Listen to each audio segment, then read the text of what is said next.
Le damos una cariñosa bienvenida, muy bienvenidos a ustedes nuevamente a su programa Diálogo Bíblico. Es un placer estar semana a semana conversando la palabra de Dios. Y recuerde que estamos hablando acerca del mensaje de los tres ángeles.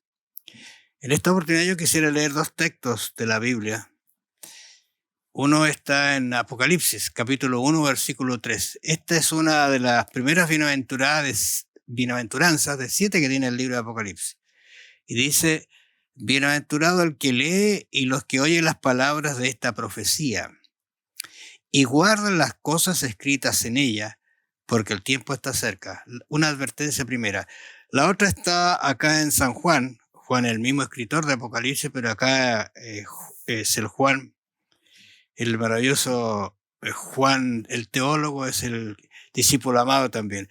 Juan, capítulo 17, versículo 3 dice: y esta es la vida eterna, que te conozcan a ti, el único Dios verdadero, y a Jesucristo, a quien has enviado. ¿Por qué traje estos temas? Porque vamos a entrar en dos temas esta semana y la próxima que a veces son complicados de entenderlos o aceptarlos. Porque estamos hablando de un gran conflicto, y el gran conflicto es entre el bien y el mal.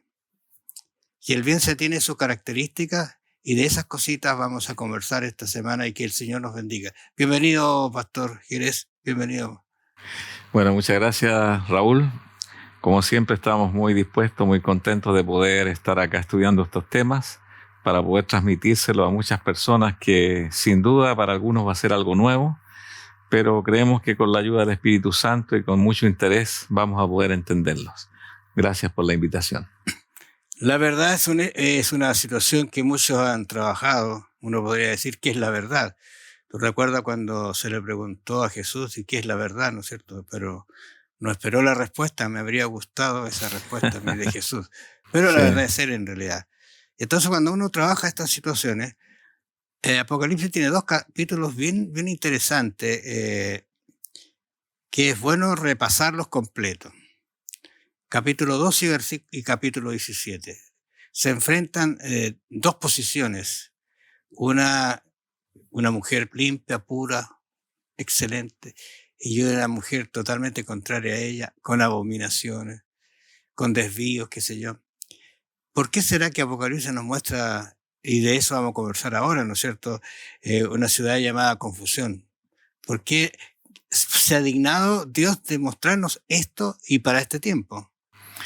Bueno, Apocalipsis es un libro netamente profético, y dentro de esas profecías que el apóstol Juan vio en Patmos, él vio profecías para después de su tiempo, con muchos años posteriores, siglos, hasta la segunda venida de Cristo y después de la segunda venida de Cristo. En otras palabras, Juan relató el desarrollo de la iglesia cristiana y el desarrollo también del mundo.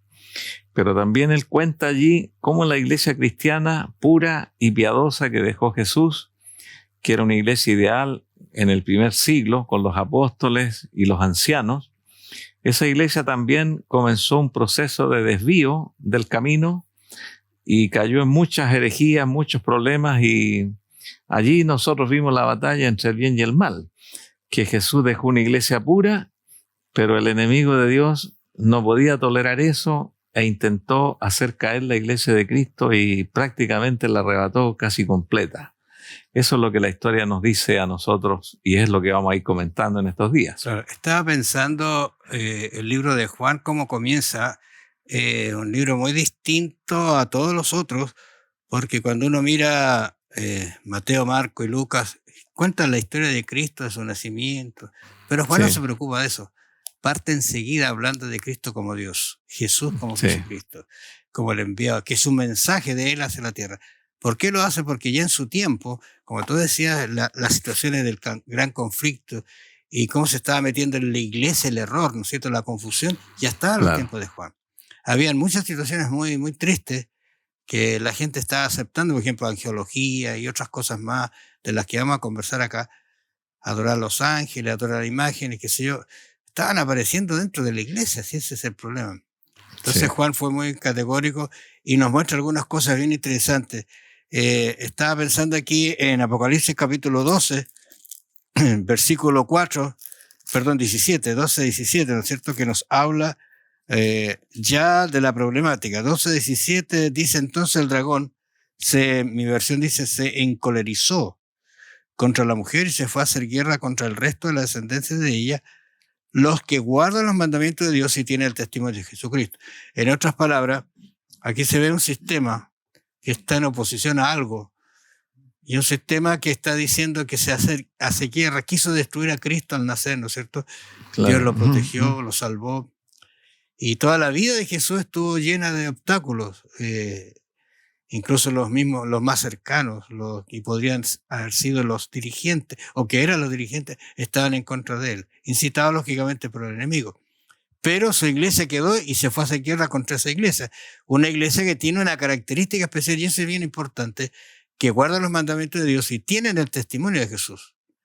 Bueno, curiosamente e históricamente, la iglesia que dejó Jesucristo fue perseguida hasta el año 310 aproximadamente de la era cristiana. Persecuciones romanas por el imperio. Pasaron más o menos 200 a 300 años y la misma iglesia que era perseguida comenzó acerca del año 600 a 700 después de Cristo, empezó también a perseguir.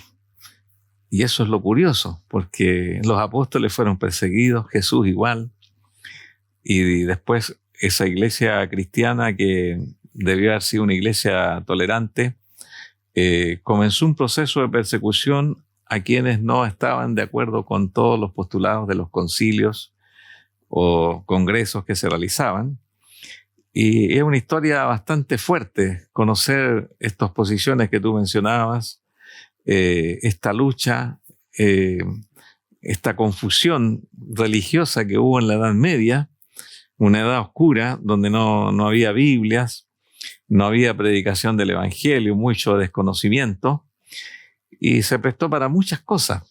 Fue cambiando el tenor y el sentido de la iglesia que dejó Jesucristo y se fue transformando en otro tipo de gobierno administrativo, un gobierno que ya lo vamos a ir viendo, que trataba con las naciones, cambios radicales en la doctrina, ahí aparecieron en la historia muchos hombres muy famosos y muy estudiosos que empezaron a escribir, y a ellos se les llamó los padres de la iglesia, que vinieron más o menos 2 o 3 siglos después de Cristo, hasta el siglo VIII, como Santo Tomás y otros más, y se comenzó a pensar de que los libros o los estudios teológicos de San Agustín, entre tantos otros, eran al mismo nivel de las Sagradas Escrituras y en algunos casos superior. Entonces, los cristianos ya no se guiaban por la Biblia netamente, sino por el consejo y el estudio de los padres de la iglesia, así se les llamaba, que evidentemente eran hombres estudiosos que amaban la Biblia, pero ellos sacaban sus interpretaciones, sus racionamientos teológicos, que al final la gente los tomó como lo más importante y desconoció la Biblia. Y por allí la iglesia fue tomando un camino distinto al que Dios quería que la iglesia tomase, porque la Biblia, el Antiguo Testamento y el Nuevo Testamento eran lo que Dios quería para la iglesia. Quizás algo fuerte, la Biblia habla acerca de este grupo de personas que era su iglesia, que se fue apartando, sí, y tiene un nombre muy fuerte. Por ejemplo, Apocalipsis 17:1 lo describe: vino entonces uno de los 7 ángeles que tenían las 7 copas y habló conmigo diciendo: ven acá y te mostrará la sentencia contra la gran ramera. O sea, es un título fuerte, ¿verdad? La que está sentada sobre muchas aguas, con la cual han fornicado los reyes de la tierra y los moradores de la tierra se han embriagado con el vino de su fornicación. Hace una descripción de este poder opuesto a la verdad, que está trabajando y haciendo alianzas, que está mezclándose con las directrices de un mundo que no tiene ni siquiera a veces el concepto de Dios, pero por tener el poder, ¿no es cierto?, va cranqueando y colocando sus ideas que son solamente personales.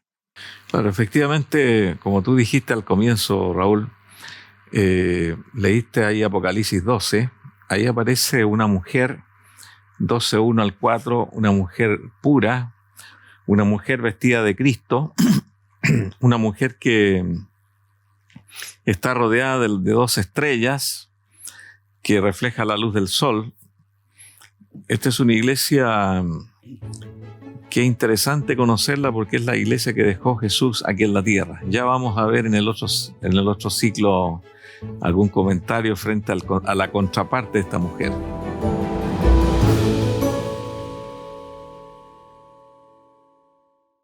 Estaba pensando en lo que tú dijiste acerca de esta iglesia que tiene una apariencia cristiana, pero que en realidad la Biblia la cataloga como una ramera de confusión, ¿no es cierto?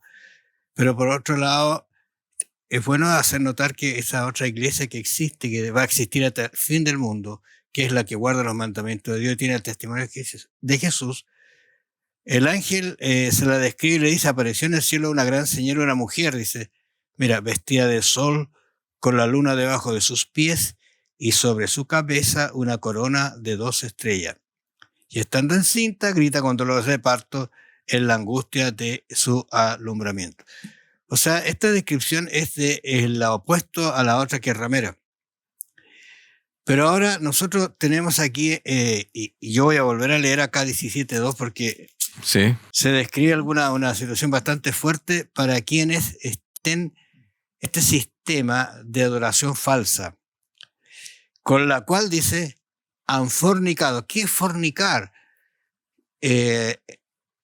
Quizá uno podría describirlo como dice el diccionario, pero vamos a decirlo tan simple como esto: estar mezclado o estar aceptando, ¿no es cierto?, una relación ilícita.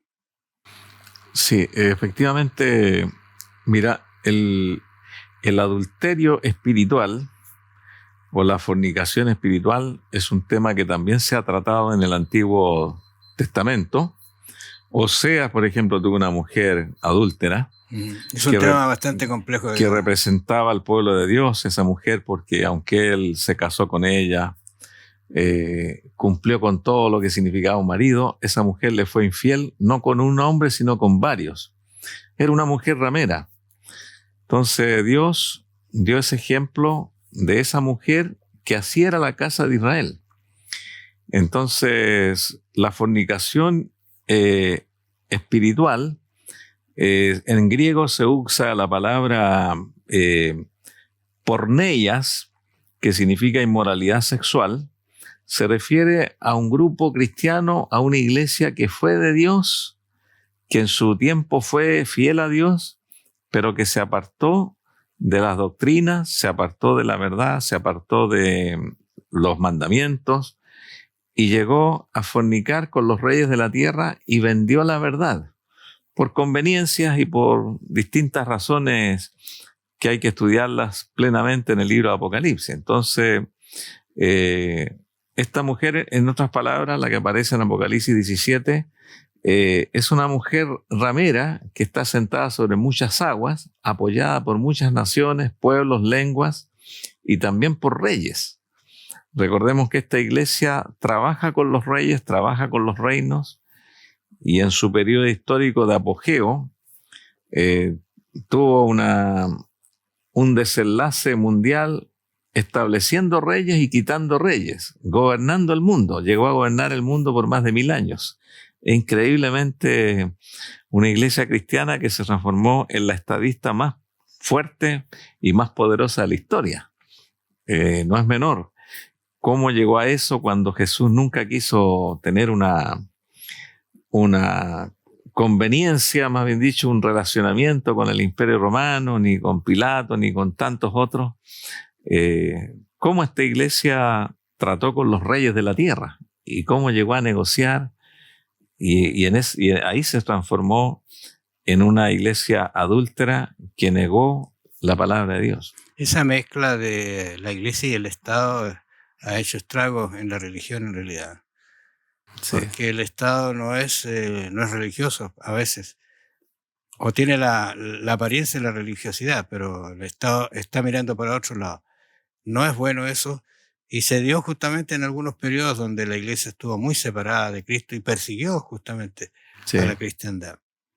Ahora, tú hablabas de una palabra porneia ahí, pero si uno viene a nosotros, de ahí viene lo que es la pornografía, ese desencanto que hay, que es tan terrible en la juventud justamente, porque tú recuerdas que Jesús estuvo aquí en el capítulo 26 de Mateo, estuvo con sus discípulos y comenzaron a tratar de enjuiciarlo y llevarlo, pero que no sea en la fiesta para que no se note. O sea, te fijas, esta mezcla de religiosidad con lo que es la mentira es terrible.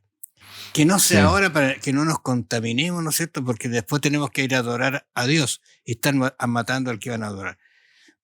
Pero Jesús entra al templo, y aquí hay una alusión a lo que va a pasar en el final. Entra al templo y purifica el templo, lo limpia, para que la verdadera adoración se presente. Porque es lo que había allí, no había adoración. Había una mezcla de religiosidad con paganismo, una mezcla de religiosidad con compras y con adulterio y una serie de cosas.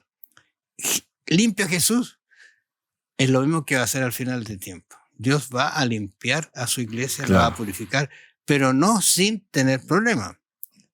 Claro, en realidad aquí estamos hablando de dos sistemas opuestos en la historia. Por una parte, esta iglesia que se desvió del camino, que llegó a ser muy poderosa, muy rica, muy famosa, con mucho poder político, poder administrativo, de gobernar el mundo. Y hay otra iglesia muy débil, que es la contraparte de esta iglesia, que representa esta iglesia de Apocalipsis 12, una iglesia vestida de Cristo, y que existió durante toda la historia. La iglesia de los valles, la iglesia de los valdenses, de los albigenses, de grupos humanos que creían en la Biblia, que predicaban, que cantaban, y que no eran populares, pero estaban diseminados desde España, pasando por Francia, Bélgica, Italia, Suiza, hasta los montes en Italia, incluso llegando hasta Polonia. Y ellos mantuvieron la Biblia. Increíblemente debiera haber un reconocimiento mayor, porque ellos copiaban la Sagrada Escritura y transmitían la Biblia, y sus sermones y sus predicaciones eran netamente de las Escrituras. Conocían muy bien a Jesucristo, la justificación por la fe. Y finalmente fueron perseguidos. Hubieron varias cruzadas de persecución durante la historia para poder exterminarlos.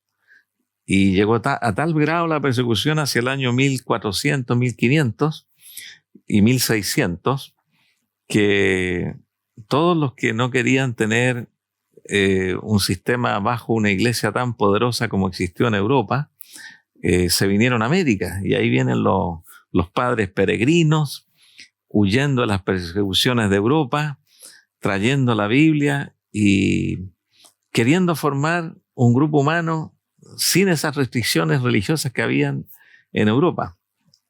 Es por eso que son dos sistemas opuestos que están reflejados aquí en el libro de Apocalipsis a través de símbolos.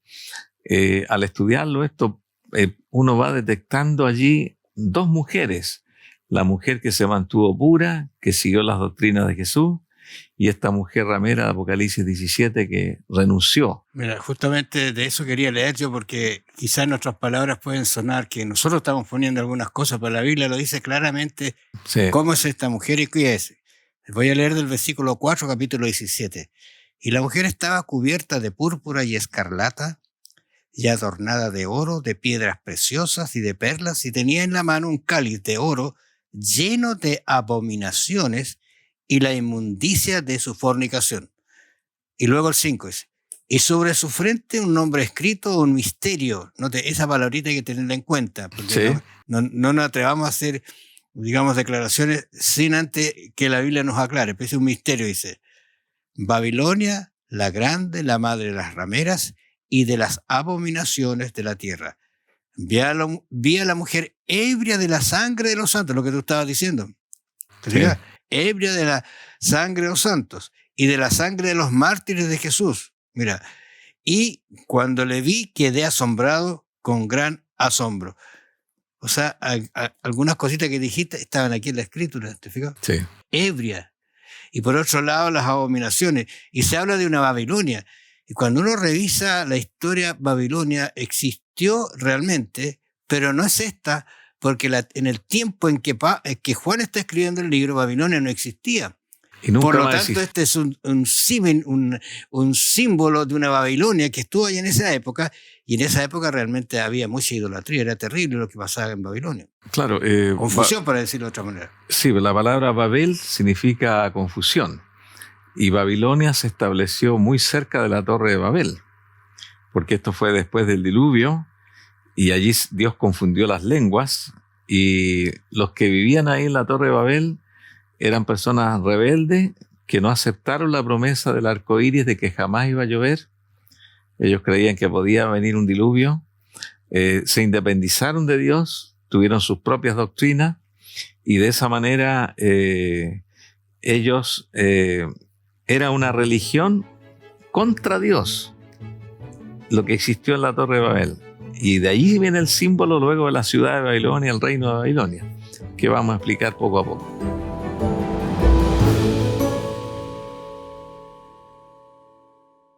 Seguimos conversando acerca de este tema un poquito complicado, pero la Biblia sí lo dice y uno tiene que ser consciente y decir lo que la Biblia dice y no lo que yo interpreto. Ahora, la verdad que hay un texto acá que está inserto en el capítulo 17 donde está toda esta trama de la mujer que es engaño, que es Babilonia, que es confusión, que embriaga, que somete, que lleva a cautivo a los cristianos, qué sé yo. 17:14 dice, pelearán contra el Cordero. Ahora, esta expresión a mí me gusta mucho, el Cordero, porque se ha ido repitiendo en Apocalipsis muchas veces, porque el Cordero es el que da su vida, el símbolo de Cristo. Dice, y pelearán contra el Cordero, o sea, en realidad están peleando contra la iglesia que es Jesús, y es como pelear contra él. Y además dice, y el Cordero los vencerá. O sea, me da gratitud esto porque el Cordero es el que vence, ¿no es cierto? Y luego dice lo siguiente, porque Él es Señor de señores y Rey de reyes, y los que están con Él son llamados elegidos y fieles. ¿Qué te parece este texto en la expresión misma de la esencia del Apocalipsis, que lo está llamando Cordero, pero luego lo llama Rey de Reyes? Significa que es gobernador ahora. Claro, dentro de toda esta confusión y de esta ramera y Babilonia, que es una mujer que representa un poder político y religioso, que llegará hasta el fin de los días, hasta la segunda venida de Cristo, aunque pasa por momentos de crisis también. Ellos luchan en los días finales y se prepara una gran batalla que también la Biblia lo presenta, la batalla del Armagedón. Y todos estos poderes políticos y religiosos junto a los reyes de la tierra luchan contra el Cordero. El Cordero es Jesucristo, que no pierde el perfil de su carácter. Siempre el Evangelio, siempre los cristianos tienen que tener el carácter del Cordero, el carácter de cristiano. Un Cordero no persigue, el Cordero lo matan. Un Cordero tiene la docilidad, tiene la humildad. Jesucristo venció el mal con el bien, venció el mal con su muerte y mantuvo su compostura hasta el final, y como Cordero fue llevado al matadero. Entonces, Jesucristo va a ser un vencedor finalmente a través del sistema que Dios ha establecido. La predicación del Evangelio, de la verdad, de la Biblia, con un carácter noble, que es muy distinto a esta mujer que recién tú, Raúl, presentaste, una mujer que está vestida de púrpura, escarlata, adornada de oro, de piedras preciosas, de perlas, con un cáliz de oro, que tiene mucha suntuosidad, que tiene vino de Babilonia, el vino de la ramera, que corresponde también a todos estos dogmas que se anteponen a la Biblia, porque por eso habla de misterio. ¿Qué es lo que es un dogma? Nosotros en realidad creemos lo que la Biblia dice, establecido, pero un dogma es algo que se establece por decreto, por un acuerdo, por una cátedra, pero sin fundamento bíblico. Y la gran ramera, el vino de Babilonia, fueron dogmas que fueron estableciendo históricamente y tomando acuerdos, pero que no tenían un sostenimiento pleno en la palabra de Dios. Esto es así, de aquí en adelante vamos a creer esto. ¿Y cómo lo probamos? No, es que es un dogma, y los dogmas se aceptan. Son misterios que no se pueden contradecir. La Iglesia lo estableció, esta es una verdad que la Iglesia creyó conveniente creerla y establecerla, pero no hay un apoyo bíblico y todos los feligreses tienen que seguirlo porque es un dogma. Entonces se transforma en una iglesia dogmática y no una iglesia bíblica, en la cual nosotros estamos creyendo actualmente en lo que la palabra de Dios nos menciona y nos dice. ¿Tú recuerdas que en algún momento Daniel fue llamado para interpretar un sueño? Extraordinario. Sí. La estatua. Después sigue el capítulo 3 y uno dice, ¿por qué el rey, después de todas las advertencias, hace una estatua de oro para que lo adoren? Interesante esas cosas que se están dando ahora.